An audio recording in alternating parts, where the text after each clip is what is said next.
자, 할렐루야. 우리가 매주 이렇게 찬양으로 하나님 앞에 영광을 시온성가대가 돌리는데, 오늘 악기 두 개, 아주 작은 악기 두 개가 이렇게 첨가가 되니까 찬양이 더 은혜롭고 아주 듣기가 좋은 것 같습니다. 감사를 드리고, 오늘 강단을 보니까요, 꽃도 아주 아름답게 장식이 되어 있습니다. 오늘 강단을 아름답게 장식해 준 우리 신은철 장로님 가정 감사를 드립니다. 가을이 좀 본격적으로 시작이 되었다 이런 생각이 듭니다. 그래서 오늘 제가 손광세 시인의 코스모스가 피면이라고 하는 시를 여러분들에게 좀 읽어드리도록 하겠습니다. 코스모스가 피면 철뚝길에 나가봐야겠습니다. 만난 적이 없지만, 언제 헤어진 적이 없지만, 까닭 없이 그리워지는 해맑은 얼굴의 소녀. 차창 밖으로 하얀 손수건을 흔들며 올 것만 같아. 코스모스가 피면 철뚝길에 나가봐야겠습니다. 꽃 속에 묻혀 있으면, 혼자서 가만히 앉아 있으면, 발꿈치 들고 다가와 눈으로 웃어줄 것만 같아. 햇살이 가늘어지면, 코스모스가 피면 바람 부는 철뚝길에 나가봐야겠습니다. 여러분, 코스모스가 이제 한창 피게 될 터인데, 코스모스 그러면 뭐가 생각나는지 모르겠습니다. 혹시 우리 남성분들 가운데서는 코스모스와 함께 흔들리던 소녀가 생각나는 분은 안 계신지 모르겠습니다. 코스모스는 오늘 이 시인이 노래하는 것처럼 그리움의 표상이다, 이런 생각이 듭니다. 저는 예전에 이 코스모스가 끝없이 피어있는 뚝방길을 걸어가면서 이 일렁이는 그리움을 마음속에 놓고 굉장히 애달파하던 그런 생각이 납니다. 여러분, 이 코스모스 노래를 부르면서 우리의 마음이 한없이 보드라워질 수 있다 하는 것을 느낍니다. 그게 우리의 마음입니다. 그런데 동시에 이 물고기처럼 보드라운 마음이 돌과 같이 굳어져서 한없이 강팍해질 수도 있습니다. 분노와 원망과 불평과 시비로 들끓는 그와 같은 마음이 될 수가 있는 거지요.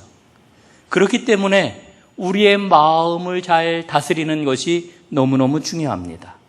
잠언 말씀을 보면은 우리에게 이런 말씀을 들려주지요. 모든 지킬 만한 것 중에 더욱 내 마음을 지키라. 생명의 근원이 이에서 남이니라. 이 말씀을 보면은 마음을 지켜라, 이렇게 말씀을 합니다.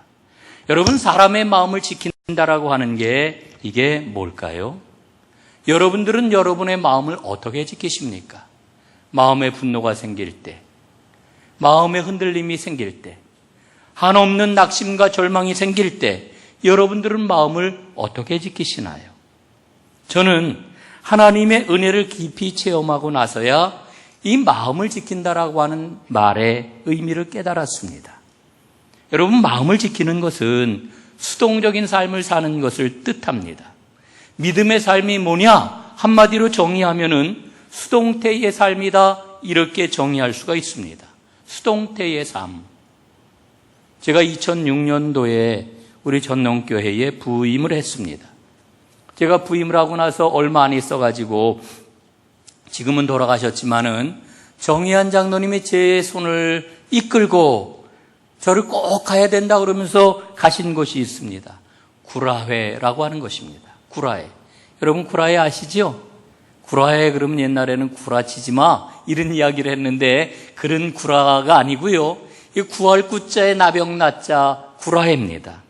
그러니까 이 구라회는 아주 오랫동안 그 나병 환자들을 위한 선교를 하던 선교 단체였습니다. 제가 가던 날이 구라회 총회를 하는 날이었는데, 그날 총회에 참석을 하고 나서 제가 마음속에 아주 굳게 결심한 게 있습니다. 그게 뭐냐 하면은, 여기는 내가 또 와서는 안 될 모임이다. 다시는 오지 말아야 되겠다. 이런 그 생각을 했습니다. 그 이유가 있었는데, 보니까요, 머리가 허연 원로 장로님들만 앉아 계신 거예요. 또 머리가 허연 원로 목사님들만 거기에 앉아 계신 거예요. 그것도 그럴 수밖에 없는 게 48년이나 된 오래된 선교 단체였는데, 여러분 우리가 잘 알고 있는 것처럼 나병, 이 한센병이라고 하는 게 1990년대 초반에 우리나라에서는 완전히 퇴치가 되었습니다. 그래서 사람들의 그런 그 관심 속에서 한센병은 사라지고 말았습니다. 한국교회가 얼마나 열심히 이 한센병 선교를 해왔는지 모릅니다. 그런데 교회도 이제 한센병에 대해서 다 잊어버리고 말았습니다. 그러다 보니까 젊은 목사들도 관심을 안 갖고 젊은 성도들도 합류하지를 못하니까 예전서부터 오랫동안 이 한센병 선교를 해오시던 나이 많은 분들만 앉아있는 상황이 되고 말았습니다. 그런데 그날 총회를 하면서 보니까요, 구라회에 선교 기금이 무려 2억 한 2천만 원 정도가 이렇게 있더라고요. 그래서 제 느낌이 어떤 거였느냐 하면은 이거는 그냥 명맥만 유지하는 그러한 그 모임이로구나 하는 생각이 들었습니다.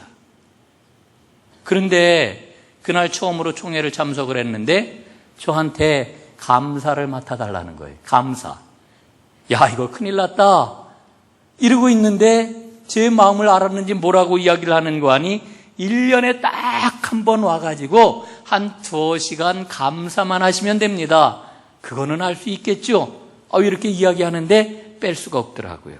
뿌리치지 못하고 감사가 되었습니다. 그래서 한 2년인가 감사를 했는데 그러다가 어영부영 저도 모르는 사이에 이사가 되고 말았습니다.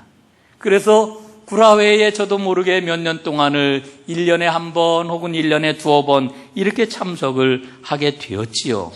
그런데 어느 날 이 구라회 이사장을 하고 계시는 박경진 장로님이 저한테 전화를 했습니다. 여러분 박경진 장로님 아실 거예요. 우리 교회 간증도 하러 오셨으니까.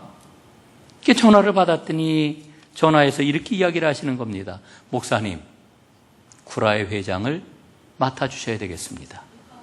아니 이게 무슨 청천벽력 같은 소린가 싶어가지고 제가 깜짝 놀라서 아니 그건 안 됩니다. 저는 자격도 없고 관심도 없고 저는 그것을 할 수가 없습니다. 그래서 제가 뭐라고 이야기를 했느냐 하면은 절대 3번에 걸쳐 전할 수 없습니다. 이러고서 전화를 단호하게 끊었지요. 그런데요, 이 어른이 자꾸 전화를 하시는 거예요.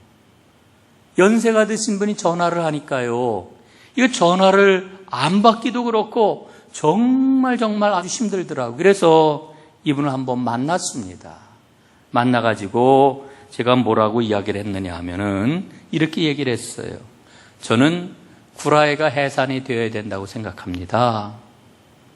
의미가 없이 모임의 명맥만 유지할 게 아니라 그동안 구라회가 했던 그 빛나는 그런 그 성과들을 잘 모아서 그 의미를 부여하고 신앙적인 그런 그 유산을 잘 추스리고 그리고 복되게 해산을 해야 됩니다. 그리고 우리에게 남아있는 선교기금 2억 몇천만 원도 이것도 잘 쓸 수 있는 곳으로 이양을 해 주어야 합니다. 만약에 저에게 해산할 수 있는 그와 같은 일을 맡겨주신다면 그러면 제가 회장을 하지요. 그런데 회장을 안 하겠다고 이야기를 한 건데 제 이야기를 듣고 나서 박 장로님이 이렇게 이야기를 하시는 거였습니다. 아이고 목사님, 어쩌면 제 생각하고 똑같습니까? 그렇게 하십시다. 이러는 거예요. 그래서 꼼짝없이 제가 구라회 회장이 되고 말았습니다. 그런데요, 이게 웬일입니까? 하나님께서 구라회에 이상한 사람 둘을 보내주셨어요. 그 이상한 사람이 누구냐 하면 한 사람은 장로님이신데 이분은 나병에 걸렸던 음성 나환자이십니다. 평생토록 전 세계를 뛰어다니면서 이 한센병 사역을 하는 그러한 그 장로교 장로님을 한 분을 보내주셨습니다. 그리고 또 한 분은 의사이신데 중국에서 한센인 사역을 하면서 자신의 소명을 새롭게 발견한 이와 같은 분이었습니다. 이분들이 구라에 와가지고서는 아주 강력하게 이야기를 했지요.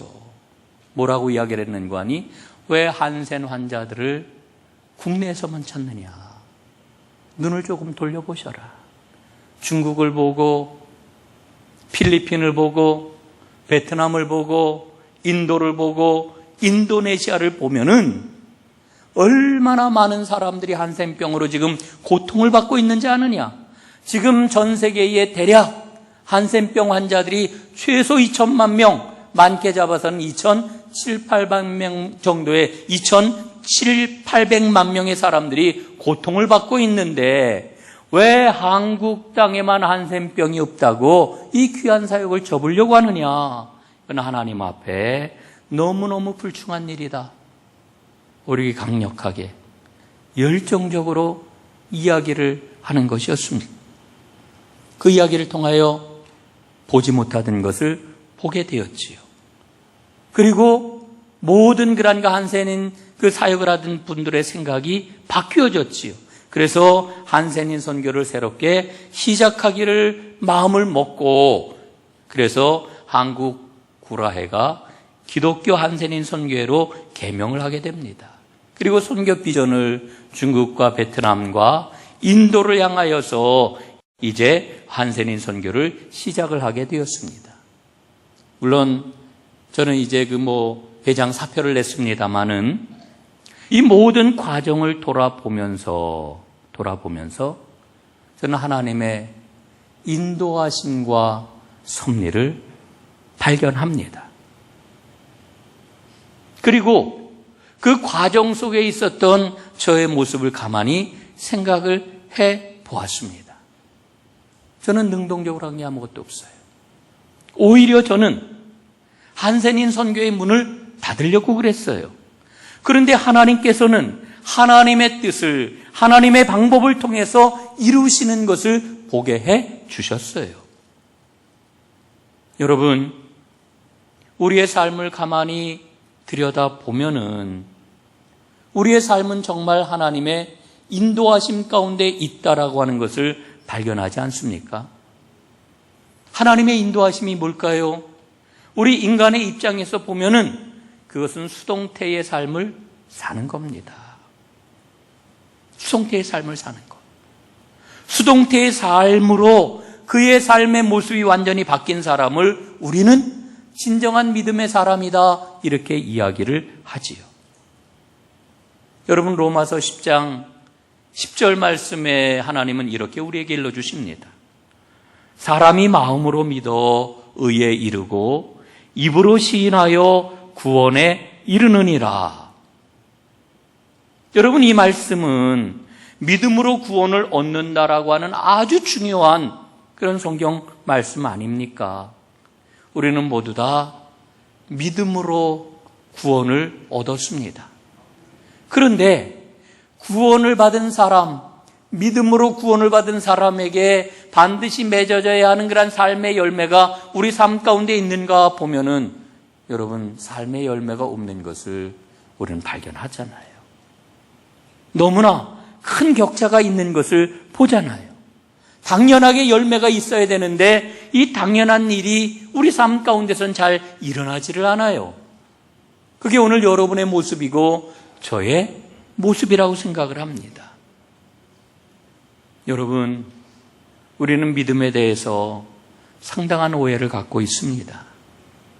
방금 읽어드렸던 로마서 10장 10절에 나오는 이 마음으로 믿어라고 하는 이 성경 구절을 여러분 한번 보세요.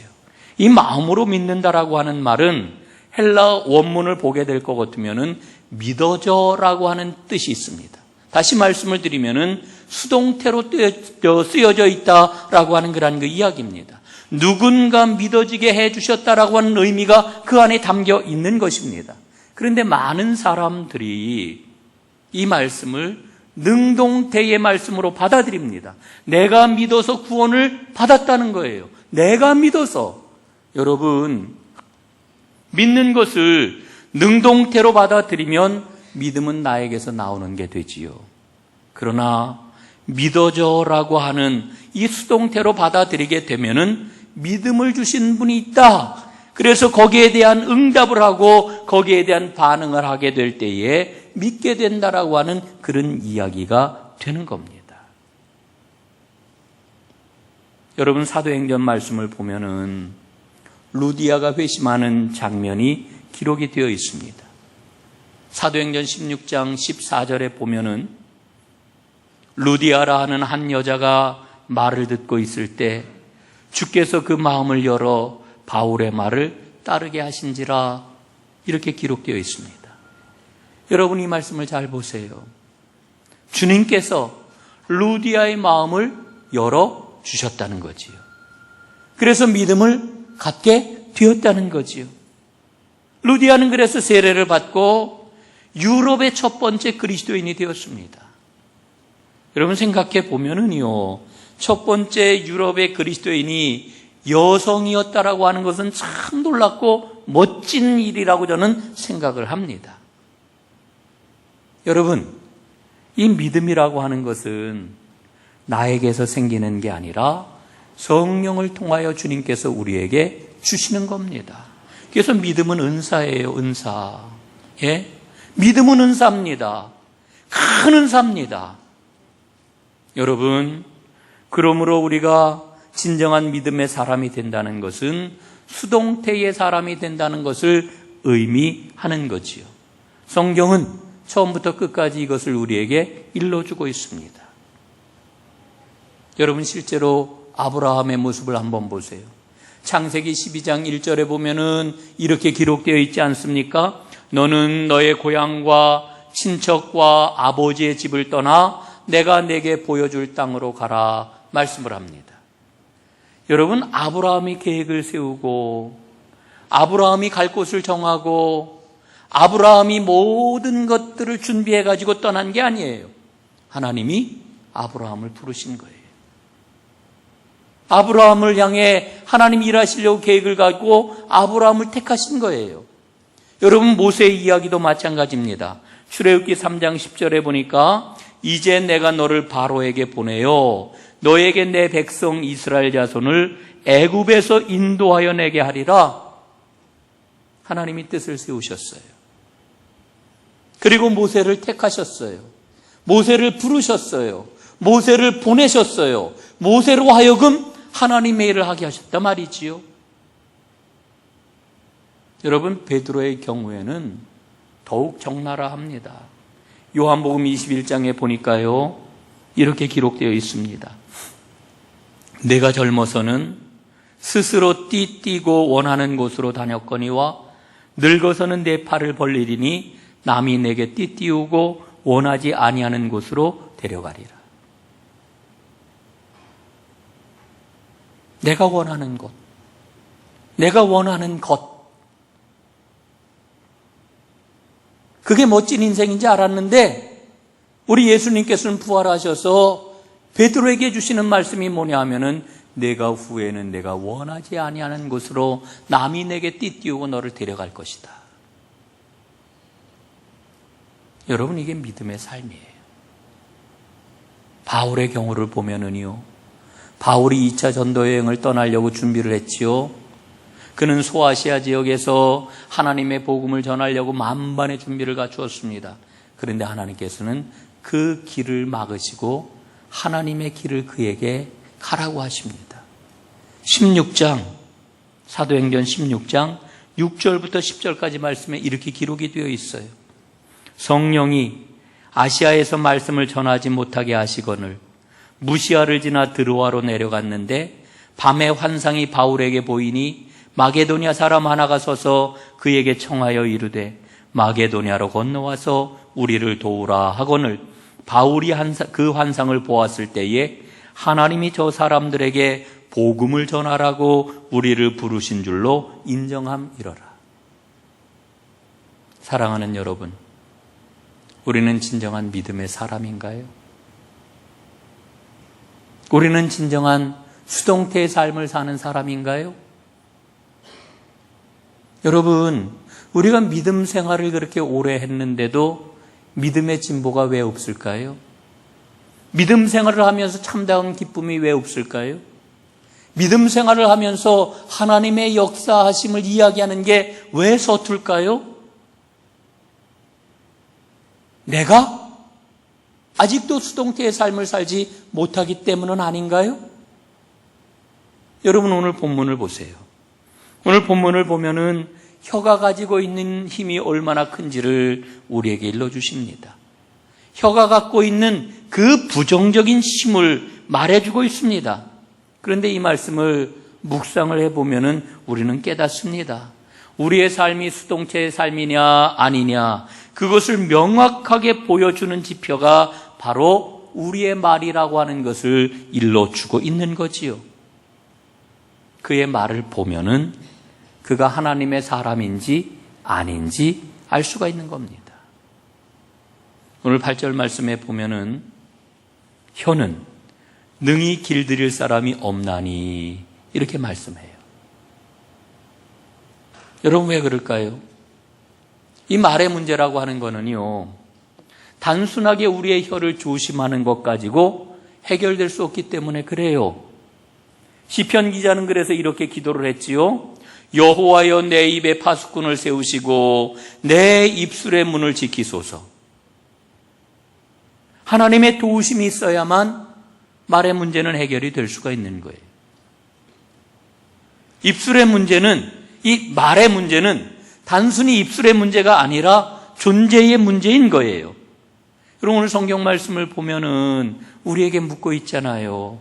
샘이 한 구멍에서 어떻게 단물과 쓴물을 낼 수 있겠느냐? 한 구멍에서 어떻게 짠물과 단물을 낼 수 있겠느냐? 무화과 나무에서 감람 열매를 맺을 수가 있겠느냐? 왜 묻고 계셔요? 묻는 이유는 우리 존재의 근원이 바뀌어야 된다는 거지요. 여기에 계신 모든 분들은 다 우리가 하나님 아버지를 찬송하는 것 너무너무 당연하다고 이렇게 여길 겁니다.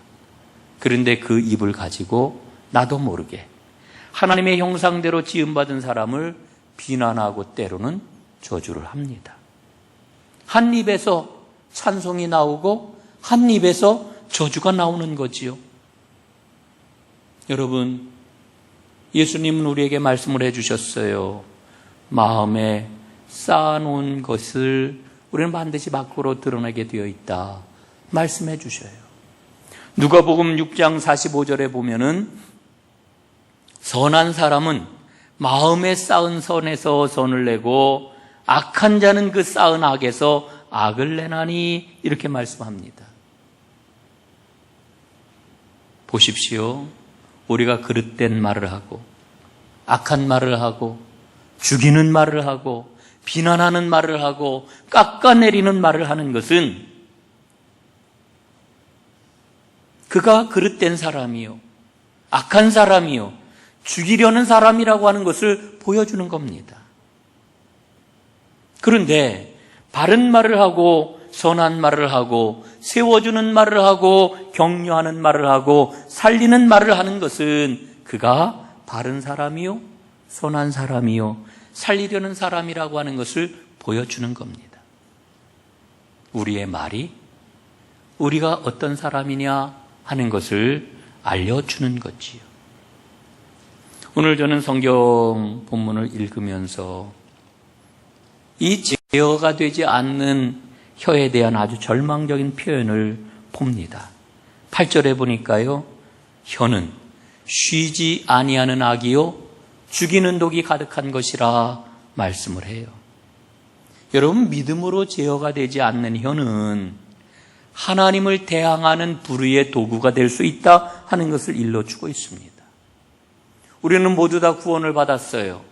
그러나 아무리 구원받은 백성이라고 해도 죄의 본성은 오래도록 우리 안에 남아있는 법입니다. 여러분에게도 남아있고 저에게도 남아있습니다. 그리고 기회만 주어지면은 이 죄의 본성을 드러냅니다.